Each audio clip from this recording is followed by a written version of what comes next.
Hello বন্ধুরা, আশা করি সবাই ভালো আছেন। আজ আমি আপনাদের দেখাবো কিভাবে আপনারা অধিক মেগাবাইটের অর্থাৎ লার্জ মেগাবাইটের কোনো ফাইল, ফোল্ডার বা ডকুমেন্ট আপনারা ভাইবার বা জিমেলে সেন্ড করতে পারবেন। তো আপনারা সকলেই জানেন যে ভাইবারে সর্বোচ্চ 200 মেগাবাইট এবং জিমেলে সর্বোচ্চ 25 মেগাবাইট পর্যন্ত ফাইল বা ফোল্ডার বা ডকুমেন্ট সেন্ড করা যায়।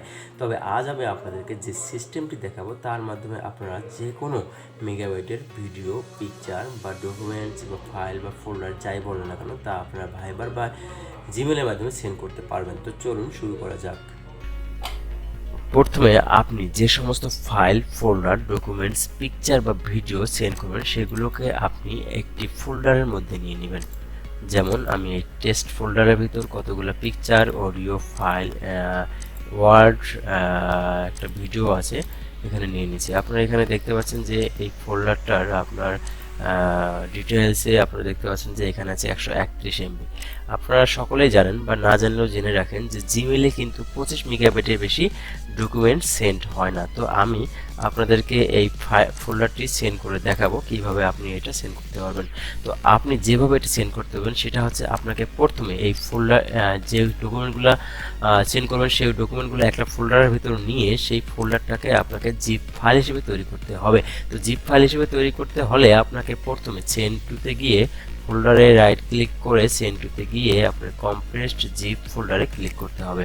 কম্প্রেসড জিপ ফোল্ডারে ক্লিক করে আপনার এই ফোল্ডারটি একটি জিপ ফোল্ডার হিসেবে তৈরি হবে। তো জিপ ফোল্ডার হিসেবে তৈরি হলে আপনি সেই ফোল্ডারটি অর্থাৎ এই ফোল্ডারটি জিপ, এটা রিনেম করে নেব না, থাক সমস্যা নেই, এটা ডিলিট করে দিই বোঝার খাতিরে। তো আপনি এখন এই জিপ ফোল্ডারটি আপনি ভাইবার, জিমেল যে কোনো কিছুতে সেন্ড করতে পারেন খুব সহজেই। তাহলে আপনার এখানে মেগাবাইট যে আছে 25 মেগাবাইটের বেশি সেটা কোনো ফ্যাক্ট হিসেবে দাঁড়াবে না। তো চলুন দেখা যাক। তো আমি একটু কম্পোজে গেলাম, কম্পোজে গিয়ে আমি এখানে একটা জিমেল সিলেক্ট করলাম যেখানে আমি পাঠাবো। তো আমি সাবজেক্ট লিখলাম টেস্ট, আমি এখানে অ্যাটাচড ফাইল দিলাম, অ্যাটাচড ফাইল দিয়ে আমি এখানে ডেস্কটপে যাব।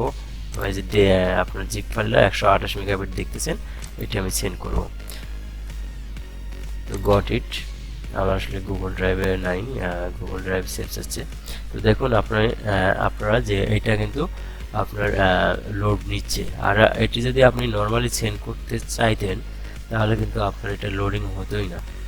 তো আমার এটা লোড হওয়ার পর আমি এটা সেন্ড করলে কিন্তু এটা জিপ ফাইল হিসেবে চলে যাবে। তো সেই জিপ ফাইলটা যে গ্রাহক অর্থাৎ আপনি যাকে সেন্ড করবেন সে যখন পাবে সে এটা কীভাবে ভাঙাবে, তো সেক্ষেত্রে আমার সে জিপ ফাইল ভেঙে নেওয়ার বা ফোল্ডারকে জিপ ফাইল হিসেবে তৈরি করার একটা ভিডিও আপলোড করা আছে, আমি এটার লিঙ্ক দিয়ে দেবো। তো আপনারা এভাবে জিপ ফাইল সেন্ড করতে পারবেন এবং আমার ওই ভিডিওটা দেখলে জিপ ফাইল কীভাবে ওপেন করতে হয় সেটা আপনারা দেখতে পারবেন। তো এখানে সেন্ড করলে কিন্তু ফাইলটা আমার চলে যাবে।